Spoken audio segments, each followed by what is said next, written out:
हम सबसे पहले F1 से स्टार्ट करते हैं, क्योंकि हमारे पास उतना ज़्यादा कैपिटल नहीं होता है, उसके वजह से हम F1 में ही एंट्री मारते हैं। ठीक है, तो जब F1 में एंट्री मारते हैं तो हमें सबसे पहले F1 के बारे में पूरा डिटेल मालूम होना चाहिए, और उसके बारे में पूरा हमें मालूम होना चाहिए कि क्या चीज़ें होती है, क्या बेसिक होती है, क्या हमें जानना जरूरी है। क्योंकि हम कहीं से भी देख करके अगर ट्रेडिंग करते हैं और अगर हमें मालूम नहीं है बेसिक के बारे में, तो हमें लॉस होना निश्चित है। इसलिए हमें पहले बेसिक जानना बहुत ज़्यादा ज़रूरी है। तो चलो, चाहिए कि स्टॉक मार्केट में दो चीज़ें इंपॉर्टेंट हैं।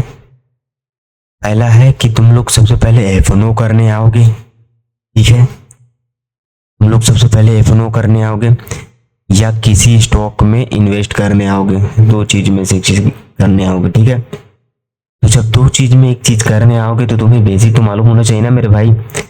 बेसिक क्या क्या है उसको देख लेते हैं। सबसे पहले आपको जानना पड़ेगा कैंडल स्टिक के बारे में, जो कि यहाँ पे लिखा है। ठीक है, यहाँ पे कैंडल स्टिक, कैंडल पैटर्न के बारे में जानो कि कैंडल क्या होता है, हैमर कैंडल क्या होता है, और तुम्हारा रिवर्सर कैंडल क्या होता है। ठीक है, मारुबोरोजू कैंडल क्या होता है।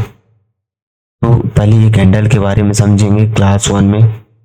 दूसरा क्लास जब करेंगे, और ये ज़्यादा टाइम का वीडियो नहीं होगा, बस 5 से 6 या 7 मिनट तक का वीडियो होगा, उसके बारे में पूरा डिटेल बताएंगे। ठीक है, तो देखो, दूसरा समझने के सपोर्ट और रेजिस्टेंस के बारे में, ये भी जानना आपको बहुत ज़्यादा ज़रूरी है। तीसरा समझेंगे हम चार्ट के बारे में। चार्ट के बारे में समझने से पहले आपको दो चीज़ पर फोकस करना है। पहला है इंडेक्स का चार्ट अलग होता है, चैन का चार्ट अलग होता है, जिसको हम प्रीमियम का चार्ट भी बोलते हैं कभी कभी। फिर उसके बाद तुम्हें समझना होगा पैटर्न, चार्ट पैटर्न के बारे में, जैसे ब्रेक डाउन, ब्रेकआउट। ठीक है, ट्रायंगल पैटर्न के बारे में समझना पड़ेगा। फिर उसके बाद समझेंगे ऑप्शन चैन के बारे में, जैसे बैंक निफ्टी होता है, बैंक निफ्टी में जैसे ऑप्शन चैन होता है 51,000 या फिर 51,200 का कॉल या पुट, या फिर 51,300 का कॉल या पुट। इसी प्रकार निफ्टी में 21,000 22,000 का कॉल या पुट। इसी प्रकार सेंसेक्स में 81,200 का कॉल या पुट। फिर उसके बाद समझेंगे हम ऑर्डर लगाना। ऑर्डर कैसे लगाएंगे, स्टॉप लिमिट ऑर्डर क्या होता है, लिमिट ऑर्डर क्या होता है, स्कैल्पिंग ऑर्डर कैसे लगाएंगे, और एसएल कैसे लगाना है, ये सब समझना है। ठीक है भाई, एसएल अगर नहीं समझोगे तो, ऐसे नहीं लगाओगे तो आप मार्केट से वाइप आउट हो जाओगे और आपको पता भी नहीं चलेगा। बहुत ज़्यादा ज़रूरी है एसएल को। ठीक है, अब आगे आ जाते हैं इंडिकेटर पे। इंडिकेटर पे कुछ मोस्ट इंपॉर्टेंट इंडिकेटर पढ़ लेंगे। ठीक है, जैसे मैं 5 यूज करता हूँ, 5 15 में पिवट पॉइंट लगा लेंगे, जो कि सपोर्ट और रेजिस्टेंस का काम करेगा। ठीक है, RSI वगैरह और फिबोनाची टूल्स वगैरह को देखेंगे। ये तुम्हारा होगा बेसिक, जो कि आपको जानना बहुत ज़्यादा ज़रूरी है। जैसे तुम्हारा 1 मिनट के लिए अलग चार्ट होता है, इसी प्रकार 5 मिनट के लिए चार्ट को समझोगे, उसके बाद 15 मिनट की चार्ट समझेंगे। ठीक है, अगर आपको F&O करना है तो आपको इतने मिनट का EMA कैंडल देखना पड़ेगा। ठीक है, उसके बाद देखो एडवांस में क्या क्या देखेंगे। तुम्हारा एडवांस में आ जाएगा प्राइस। ठीक है, प्राइस आ जाएगा एडवांस में, SMC आ जाएगा एडवांस में, लिक्विडिटी आ जाएगा एडवांस में, वो प्लेयर का साइकोलॉजी आ जाएगा एडवांस में, न्यूज़ आ जाएंगे FII, DII, क्लाइंट और प्रो ट्रेडर वगैरह। ठीक है, और कुछ टेक्निकल एनालिसिस देखेंगे। कितनी वीडियो हो गए तुम्हारा, 1 2 3 4 5 6 7 8 9 10 11 12 13, कुल 13 वीडियो हो गए हैं। 13 वीडियो के बाद तुम आधा से अधिक बेसिक और आधा से अधिक एडवांस सीख चुके होगे। ठीक है, उसके बाद बहुत चीज़ इंपॉर्टेंट है, जो इसके बिना सब कुछ अधूरा है। क्योंकि अगर ये सब कुछ तुम्हें मालूम हो भी गया तो आप ट्रेड पर प्रॉफिट नहीं बना पाएंगे, इसलिए इसको जानना बहुत ज़्यादा ज़रूरी है। ठीक है, इसका नाम है रिस्क मैनेजमेंट। ये बहुत इंपॉर्टेंट है, तो आपको रिस्क मैनेजमेंट देखना बहुत ज़्यादा ज़रूरी है, क्योंकि सबका कैपिटल अलग अलग होता है और कैपिटल के हिसाब से हमें रिस्क लेना है। जैसे कैपिटल है हमारे पास यहाँ पे 10,000 का, तो 10,000 का कैपिटल है तो उसके हिसाब से अपन को कितना लॉट लेना होगा इसके बारे में मैं पूरा समझाऊंगा। जैसे आपका कैपिटल है 10,000 रुपये, आपका कैपिटल है 40,000, 50,000 या 1,00,000 रुपए, तो इसके लिए हम कैसे लॉट साइज डिफाइन करेंगे और कैसे रिस्क लेंगे। रिस्क हमेशा 1 से 2 या 3% तक लेना है भाई, और जिसको ज़्यादा लेना है तो 4 तक ले लो, बाकी ज़्यादा रिस्क लेना बेटर नहीं है, ठीक है। तो हम यहाँ पे रिस्क मैनेजमेंट के बारे में पूरा समझेंगे। उसके बाद हमें पेपर ट्रेडिंग करना है 1 महीने तक। पेपर ट्रेडिंग करने के बाद हमको रियल ट्रेडिंग करना है, जो कि बहुत ज़्यादा जरूरी है, ठीक है, क्योंकि रियल ट्रेडिंग के बगैर हम समझ ही नहीं पाएंगे।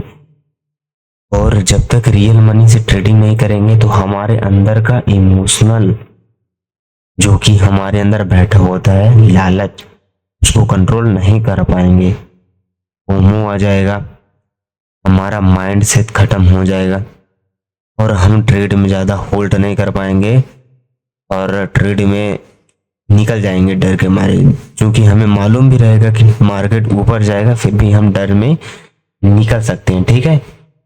इसलिए हमें डर में ना निकले, इसलिए हमें ये सबको समझना पड़ेगा। तो रियल मनी से ट्रेडिंग करेंगे उससे पहले हमें पेपर ट्रेडिंग करना पड़ेगा। पेपर ट्रेडिंग करो पहले, ठीक है, उसके बाद अब रियल मनी करो, क्योंकि आप जब पेपर ट्रेडिंग करोगे तो आपको ऑर्डर लगाना आ जाएगा, आपको सपोर्ट रेजिस्टेंस कुछ सीख जाओगे, कुछ पैटर्न्स के बारे में सीख जाओगे। क्योंकि वहां पे गलती करोगे तो आपका लॉसेस होगा, फिक्स है, वो आपका लॉस रियल मनी ना हो करके आपका पेपर ट्रेडिंग का लॉस हो जाएगा, जो कि सीखने के लिए ठीक है।